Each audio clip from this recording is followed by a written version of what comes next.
तो देखती देशांतर रेखाओं के लिए 6 चित्र आपको दिखाई दे रहे हैं। उससे पहले अक्षांश रेखाएं कल आपने पढ़ी, तो उसमें देखें कुछ अक्षांश व्रत। बीचों बीच आप देख रहे हैं विषुवत व्रत है, भूमध्य रेखा कहते हैं, दक्षिणी गोलार्ध में मकर व्रत, फिर ध्रुवीय व्रत, कर्क व्रत ऊपरी उत्तरी गोलार्ध में, और उत्तरी ध्रुव व्रत, और उत्तरी ध्रुव और दक्षिणी ध्रुव के बारे में है। सीधी किरणें तिरछी किरणें से अधिक गर्म करती हैं, ये सीधा दूसरे वाले चित्र में देख रहे हैं आप। कटिबंधों को तीसरे वाले चित्र में आप देखेंगे, उत्तरी ध्रुव और दक्षिण ध्रुव पूरा कटिबंध मैंने यहाँ दिखाया हुआ है इस इमेज में। अब हम बात करें अक्षांश व्रतों की, तो नीचे कोने वाले जो आप देखें तो ये अक्षांश व्रत हैं जो पीछे मैंने आपको बताए थे। आज हम बात करेंगे देशांतर रेखाओं के बारे में। तो देशांतर रेखाएं आप देख सकते हैं, ये व्रत प्रमुख मध्याह्न रेखा है और उस मध्याह्न रेखा उत्तरी ध्रुव दक्षिणी ध्रुव से खींची जाती हैं। इनको ही आगे डिस्कस करेंगे।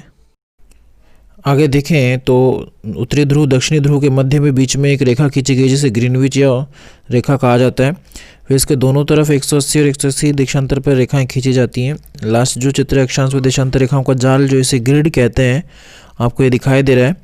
तो आज हम पूरा डिटेल से देशांतर रेखाओं के बारे में समझेंगे और फिर नेक्स्ट डे हम पढ़ेंगे कि देशांतर और समय क्या होता है, वो नेक्स्ट वीडियो में देखेंगे। इस वीडियो में केवल देशांतर रेखाओं के बारे में हम डिस्कस करेंगे। तो आइए समझते हैं देशांतर रेखाएं क्या होती हैं। तो देशांतर रेखाएं देखें, देशांतर रेखाएं ग्लोब पर उत्तर से दक्षिण की ओर खींचे जाने वाली रेखाओं को हम देशांतर रेखाएं कहते हैं। आज हम देशांतर रेखाओं को पूरा अच्छे से समझेंगे। एक एक चीज़ मैं आपको सही से क्लियर कराता चलूँगा और आप बीच बीच में स्क्रीनशॉट भी चाहें तो आप ले सकते हैं। तो देखिए ये व्रत है, इस व्रत में आप देखें कि हमारी जो देशांतर रेखाएं हैं वो किस प्रकार से ध्रुवों से ध्रुवों के बीच में खींची जाती हैं। लेकिन उससे पहले देखिए कि अक्षांश रेखा जो उत्तरी और दक्षिणी दो गोलार्ध में बांटती है पृथ्वी को, उसी प्रकार आप देखें हमने बात की थी कि कुल अक्षांश रेखाएं जो होती हैं 181 होती हैं, 90 ऊपर और 90 नीचे, टोटल 181 हो जाती हैं भूमध्य को मिला करके। आगे इसको हटा दें तो इसी प्रकार से जो देशांतर रेखा है वो ध्रुव से ध्रुवों की ओर खींची जाती है, उत्तर ध्रुव से दक्षिणी ध्रुव की ओर खींची जाती है, और ये भी दो गोलार्ध में बांटती है, पश्चिमी और पूर्वी गोलार्ध। देशांतर रेखाएं ध्रुवों से ध्रुवों की ओर खींचे जाने वाली रेखाओं को कहते हैं। ठीक है, देशांतर रेखाएं ध्रुवों से ध्रुवों की ओर खींची जाती हैं और ये दो भागों में बांट देती हैं। इसे जो ऊपर देखें आप ग्रीनविच रेखा बोलते हैं। क्या बोलते हैं? ग्रीनविच रेखा।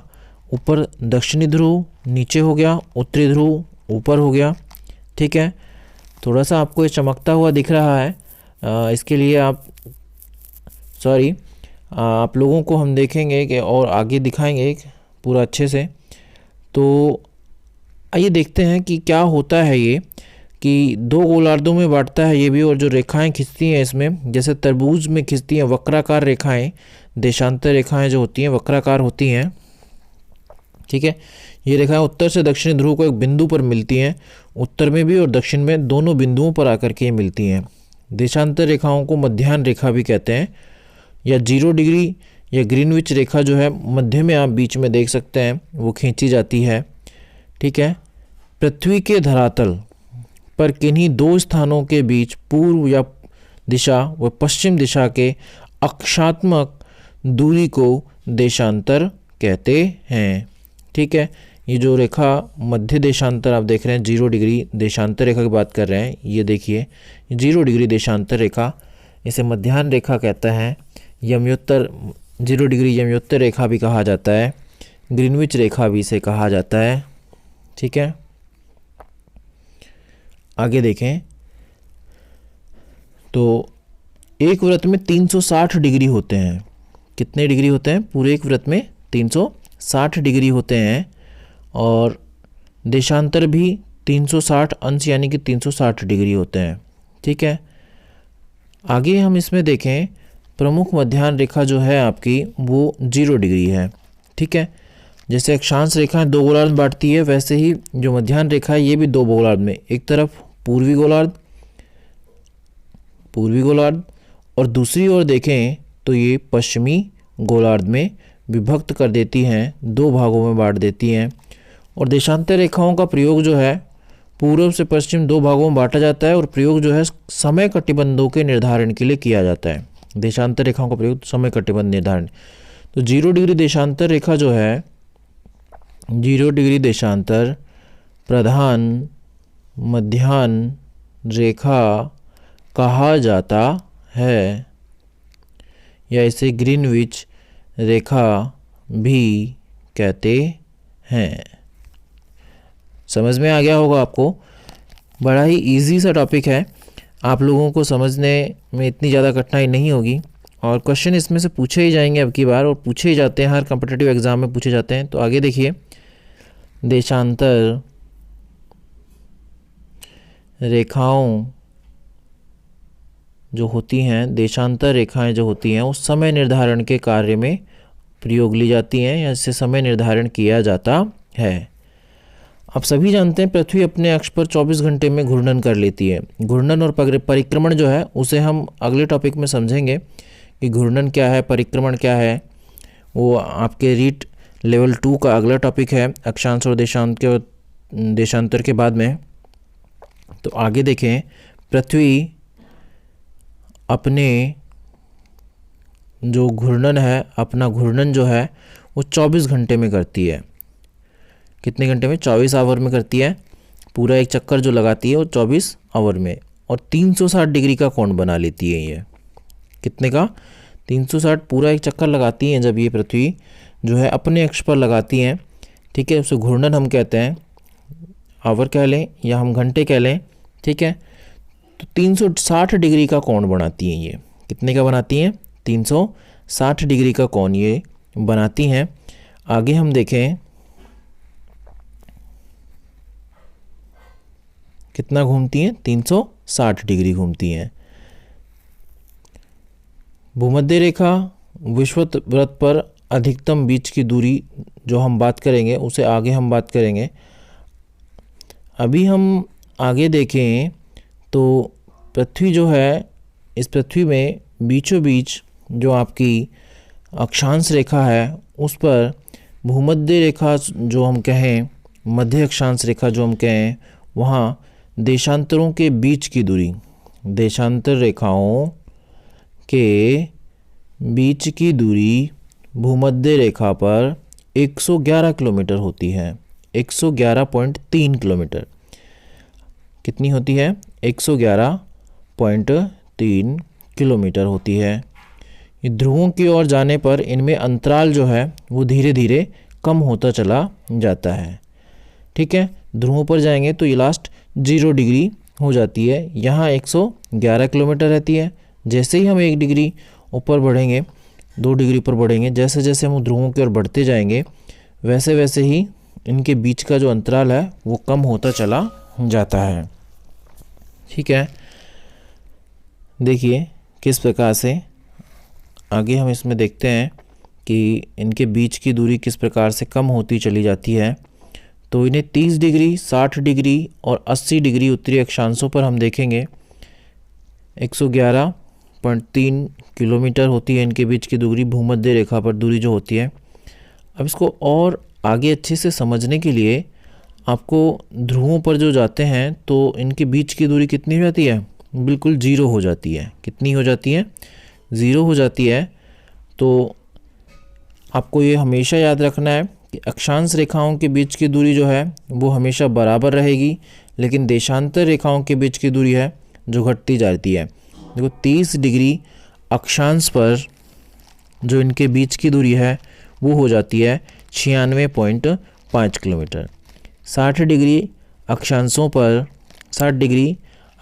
पर जो उत्तरी और दक्षिणी दोनों तरफ हम देखें तो इनके बीच की दूरी हो जाती है 55.4 किलोमीटर। 80 डिग्री यहाँ देखें तो ये हो गया 30 डिग्री, ये 60 डिग्री पर हो गया 55.4 किलोमीटर, ठीक है। आगे देखें तो 80 डिग्री, किलोमीटर नहीं 80 डिग्री उत्तरी अक्षांश पर इनके बीच की दूरी 19.3 किलोमीटर रह जाती है। कितनी रह जाती है? 19.3 किलोमीटर। और 90 डिग्री या ध्रुवों पर इनके बीच की दूरी क्या हो जाती है? शून्य हो जाती है, 0 हो जाती है, 0 किलोमीटर हो जाती है। तो आशा करता हूँ आप लोगों को बात समझ में आ गई होगी। अगर बात आपको अच्छी लग रही है तो चैनल को लाइक करें, सब्सक्राइब करें, ठीक है। आगे आपको जानकारियाँ मैं देता रहूँगा। आपको सभी टॉपिक्स जो ज्योग्राफी से संबंधित है अधिकतर मैं कराता रहूँगा। उत्तरी ध्रुव और दक्षिणी ध्रुव की हम बात कर रहे हैं, या अपने देशांतर रेखा या समझी। यह पूर्व या पश्चिम में स्थित बिंदु की कोणीय दूरी होती है। देशांतर का उपयोग प्रमुख यमयोत्तर, ये प्रधान मध्याह्न रेखा कहते हैं, ठीक है। प्रधान, ये 0 डिग्री ग्रीनविच रेखा लंदन के पास स्थित जो है पूर्वी और पश्चिमी गोलार्ध के बीच में जो है अक्षांशों के इनकी दूरी की बात की हमने। तो हम बात करें कि ये देशांतर रेखाएं जो हैं, आप देखिएगा ये 0 डिग्री, उसमें यहाँ देखें इन्हें कि सबसे पहले देशांतर रेखाओं का प्रयोग जो किया था वो हेरोडोटस ने किया था। किसने किया था? हेरोडोटस ने। ऊपर आपको थोड़ा सा दिखाई नहीं दिया है, शायद कट गया है, तो आप याद रखें कि हेरोडोटस ने सबसे पहले इन रेखाओं का प्रयोग किया था। देशांतर रेखाओं का समय निर्धारण के लिए उपयोग में लिया जाता है। प्रधान मध्याह्न रेखा 0 डिग्री ग्रीनविच रेखा लंदन के पास से गुजरती है, ग्रीनविच नामक स्थान से वेधशाला जो है, ठीक है। 24 घंटे में अपना एक घूर्णन जो है पूरा कर लेती है और 360 डिग्री का कोण बनाती है, ठीक है। आप इसमें देखें, एक दिन जिस वाले हिस्से पे सूर्य के सामने का होता है उसमें दिन और पीछे की तरफ रात, लेकिन इसे हम घूर्णन में और परिक्रमण में पढ़ेंगे, ये यहाँ का टॉपिक नहीं है। इसे और आगे चलें तो सभी देशांतर शुद्ध उत्तर दिशा दक्षिण में खींचे गए अर्धवृत्त होते हैं। क्या होते हैं? अर्धवृत्त। और इनके बीच की दूरी आज आप बात करें 113, ठीक है। 30 डिग्री पर 96.5, 60 डिग्री पर 55.4 और 80 डिग्री पर 19.3 किलोमीटर। और ध्रुवों पर इनके बीच की दूरी 0 डिग्री या 0 किलोमीटर हो जाती है। आगे बात करते हैं, देखते हैं हम कि ये क्या है। सभी देशांतर अर्धवृत्त, जो भी बात कर रहा था, सभी जो देशांतर होते हैं ये अर्धवृत्त होते हैं, शुद्ध उत्तर से दक्षिण दिशा में खींचे गए होते हैं। देशांतरों का उपयोग प्रमुख यमयोत्तर के सापेक्ष स्थानीय समय के निर्धारण करने में भी लिया जाता है, इसीलिए इसे समय कटिबंधों के निर्धारण के लिए अक्षांश रेखाओं का प्रयोग किया गया है। समय कटिबंध क्या होते हैं, आइए देखते हैं हम। 1 डिग्री देशांतर को पार करने में 4 मिनट का समय लगता है। कितना मिनट का समय लगता है? 4 मिनट का समय लगता है। इसको और आगे देशांतर रेखाओं के बारे में, देशांतर रेखाएं होती क्या है? देशांतर रेखाओं को सबसे पहले प्रयोग किसने किया? हेरोडोटस ने। हेरोडोटस ने किया सबसे पहले देशांतर रेखाओं का। देशांतर रेखाएं किधर से किधर की ओर खिंचती हैं? ध्रुवों से ध्रुवों की ओर, उत्तर से दक्षिण की ओर। 0 डिग्री देशांतर को प्रधान मध्याह्न रेखा कहा जाता है, ग्रीनविच रेखा कहा जाता है, या 0 डिग्री देशांतर रेखा कहा जाता है। इसी को विश्व अंतरराष्ट्रीय तिथि रेखा भी कहा जाता है। समय के साथ पढ़ाऊंगा उसे। पृथ्वी अपना घूर्णन समय के निर्धारण के लिए अक्षांश देशांतर रेखाओं का प्रयोग किया जाता है। अक्षांश नहीं, देशांतर रेखा। किसके लिए? समय निर्धारण के लिए। पूरी पृथ्वी को 24 समय कटिबंधों में बांटा गया है। कितने कटिबंधों में? 24 समय कटिबंधों में बांटा गया है। बात करेंगे इसके बारे में। तो 24 घंटे में अपना एक घूर्णन पूरा कर लेती है, यानी 23 घंटे और 56 मिनट। कितने में एक चक्कर अपने स्थान पर लगा लेती है? तो आगे 360 डिग्री घूमती है। पूरा एक चक्कर, एक पूरा चक्कर कितने में लगता है? 360 डिग्री, ठीक है। देशांतर रेखाओं के बीच की दूरी की बात करें, जैसे अक्षांश रेखाओं की बात कही थी, तो एक डिग्री से 2 डिग्री पर जाने पर 111 किलोमीटर दूरी तय करनी पड़ती है। वैसे ही अक्षांश रेखाओं पर भूमध्य रेखा पर 111.3 होती है। लेकिन क्या विशेषता है?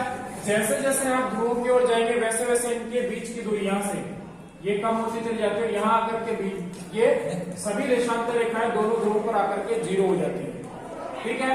दूरी भी 0। तो यही बताया सभी देशांतर कैसे होते हैं? अर्धवृत्त होते हैं, आधा वृत्त, ठीक है।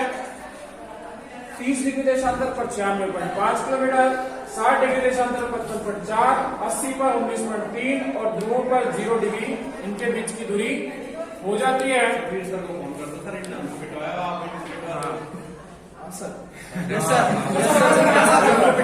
चलो इसको देखता हूँ। अभी देखो, पूरी दुनिया का समय विश्व का मानक समय जो है, विश्व का मानक समय ये 0 डिग्री देशांतर ही है। यहीं पर इसे 100 डिग्री 180 डिग्री देशांतर कहा भी जाता है। ठीक है, अब देखो इसमें इन्हें कहा जाता है, अब देखो इसमें पूरा अक्षांश और देशांतर रेखाओं के जाल को, वैसे अक्षांश और देशांतर रेखाएं खींच गई, इनका पूरा जो जाल है ये जाल कहलाता है ग्रिड। क्या कहलाता है? ग्रिड। एक यानी कि जाल, दो देशांतरों के बीच की दूरी, यानी कि दो देशांतरों के बीच की दूरी लिख लीजिए इसे, दो देशांतरों के बीच की दूरी गोर कहलाती है। क्या कहलाती है? गोर। ठीक है, गोर कहते हैं इसे, गोर कहते हैं। ठीक है, और प्रांड्ल-मेंडेल ये जो होती है प्रधान मध्यमान रेखा होती है, ये क्या होती है? प्रधान मध्यमान रेखा कहा जाता है किसको? 0 डिग्री देशांतर रेखा, ग्रीनविच रेखा। अब इस ग्रीनविच नाम क्यों रखा गया? ग्रीनविच नाम इसका इसलिए रखा गया था कि ये लंदन के ग्रीनविच नामक जो वेधशाला है वहां से गुजरती है, इसलिए इसका नाम रख दिया ग्रीनविच रेखा। क्या रख दिया? ठीक है, प्रधान याम्योत्तर देशांतर रेखाओं को याम्योत्तर रेखा भी कहा जाता है। क्या कहा जाता है? याम्योत्तर। 2 भागों में बांटती है, कुल कितने कटिबंधों बांटती है? 24 समय कटिबंधों का निर्धारण करती है। तो यहाँ देखो 24 समय कटिबंध कैसे निर्धारण करोगे, तो इसे यहां से बता देता हूं, आगे हम देखेंगे।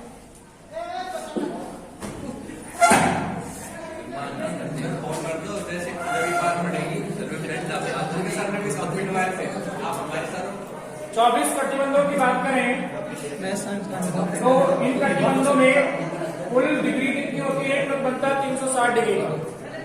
360 डिग्री और 1 डिग्री को पार करने में कितना मिनट लगता है? 4 मिनट। 1 डिग्री देशांतर को पार करने में 4 मिनट का समय लगता है। ठीक है, तो यहां देखें, यानी कि आप देखें तो इसे 24 का भाग लगा दें इसमें, कितने कटिबंध हो क्या जाएंगे? 24 जोन है। कितने जोन है? 24 टाइमिंग जोन है, और प्रत्येक जोन 1 घंटे के अंतर, यानी कि प्रत्येक जोन 24 घंटा हो गया। 24 घंटे में 360 लगाई तो प्रत्येक 15 डिग्री पर 1 घंटा लगता है। 1 घंटे का समय जो है लगता है, तो 30 पर लग गया कितना?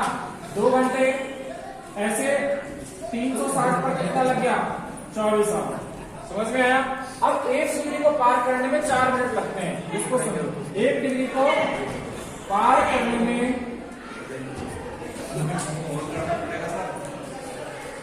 4 मिनट लगते हैं।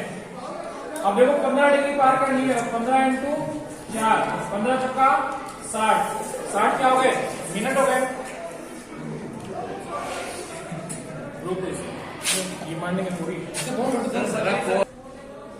अभी हम बात कर रहे थे कि पृथ्वी को 24 कटिबंधों में 24 जोन में बांटा गया है। समय कटिबंधों की बात करी थी, तो एक जो कटिबंध है वो 15 डिग्री का है। कितने डिग्री का है? 15 डिग्री का है। 15 डिग्री मतलब 1 घंटे। कितना समय लगेगा? 1 घंटे। तो समय निर्धारण को तो आप सीख लो।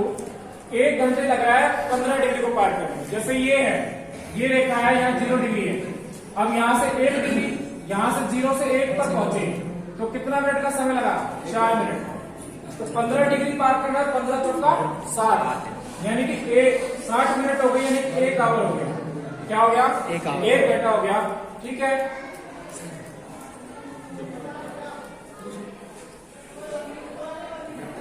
भाई 1 घंटा लग गया किसको? 15 डिग्री को पार करने में। तो 15 दूनी 30 को पार करने में 3 चौका 12, यानी कि 2 घंटे हो गए। 30 डिग्री को पार किया।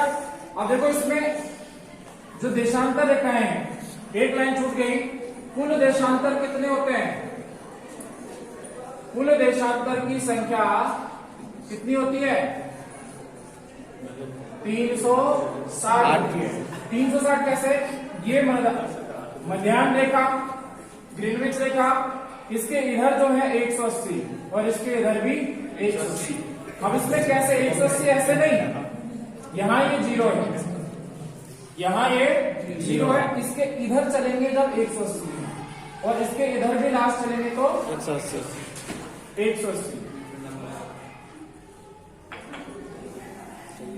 सही है सर। वापस